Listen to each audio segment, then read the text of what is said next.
Hi friends welcome my YouTube channel टिकी lifestyle को मुझे आपण मानक पई नै कि आसी गोटे नुआ रेसिपी देखंतु बहुत बढ़िया रेसिपीटे बनैछि आज आपण मानक पई। तो जह्नी आउ छतुर लटपट पूरा 3 मिनिट रे प्रस्तुत करंतु पूरा बढ़िया रेसिपी मसलादार रेसिपी गोटे आ बहुत ही टेस्टी हेछि। तो चलंतु केमती कोन बनौछि देखि नियंतु आपण माने। तो एठी नैछि आज गोटे अलगा प्रकार छतु देखंतु आती छतु नहीं ये कुटा छतु ये जह्नी किसी काटी नहीं जह्नी को गोल गोल सेप करके काटी नहीं ये सबको मुझे धोई नहीं देखु छतु आठी कि माने कखारु फूल आणिकी माँ पकई देगी एगुड़ा को मिसई दवा तो अल्प दुटा चारिटा मात्र। तो आपण मैंने आपको स्किप करें किसी भी प्रोब्लेम ना ये देखो कड़ई रे तेल गरम हो जाए तेल गरम होगा आम कौन करवा ना काटिकी रखि जह्नी को पकई ना जह्नी को आग भाजी ना जह्नी टी भाजी हो गला आमे तापरे छतु को भाजी नेबा। तो फ्रेंड्स देखंतु एठी जह्नी टिके भाजी हो गलानी आ मु आपण माननकु वीडियोटा बहुत ही स्किप करके दउची कारण आपण माने लॉन्ग वीडियो देखु नांती सेति पई मु भाबिली काहे कि एते लॉन्ग वीडियो करबी। तो एठी देखंतु जह्नी भाजी हो गलानी एबे मु प्लेट को काढी नउची देखंतु जह्नी पूरा भाजी हो गला परे एबे मु छतु को पकई नेची आउ छतु को मध्य भाजी नेबा किंतु छतुरे मु टिके लूण आ टिके हळदी पकई नउची नले कला कला देखा जिवो। तो सेति पई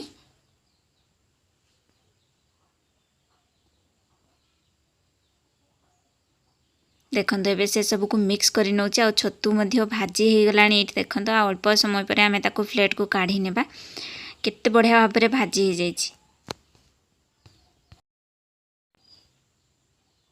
आउ हाँ फ्रेंड्स एपर्यंत जदि आपण मैंने मो चैनल न्यू अच्छा मो चैनल को सब्सक्राइब करना प्लीज सब्सक्राइब करदे पाखे बेल आइकन को प्रेस करदेवे। ये देखो मुझे छतु को काढ़ी नौची छतु आ जह्नी को मुझे काढ़ी नहीं एपटे काटिकी किसी पियाज रखी एपटे तेल पुणी थे पकई नेली फ्रेंड्स।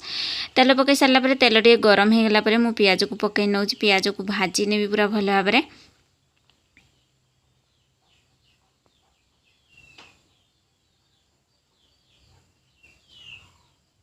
ये देखो मसला मध्य बाटिकी रखी नहीं पियाज रसुण जीरा अदा सुखिला लंका को ये मु ग्राइंडर कर नहीं एपटे देखो पियाज भाजी हो गलानी एबे आमे मसला को पकई नेबा।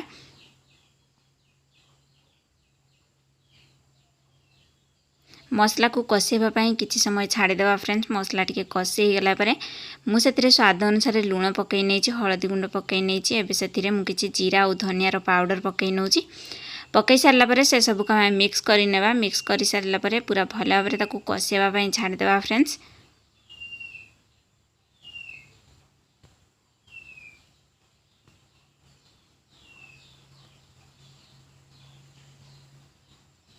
एबे देखंतु कषि हो गलानी आमे से हाल्का पानी पकई नेबा पानी पकई सारापर पानी को फुटिया छाड़देबा अल्प किछि समय फुटी जिबा परे आमे से जह्नी आउ छतु को पकई नेबा। देखंतु जह्नी आउ छतु तो बहुत ही भल भाव में भाजी हो जाइए तथापि आम 1 ରୁ 2 मिनिट पर्यंत कुक करनेबा कुक कर सारापर आमर रेडी हो जह्नी आउ छतुर लटपट केते मसलादार।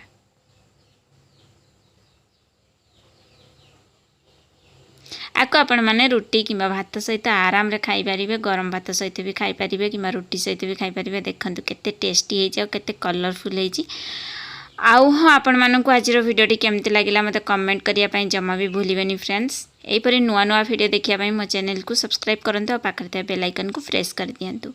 रहूची बाय बाय जय जगन्नाथ पुणी देखाबा आउ गोटे नुआ रेसिपी सहित।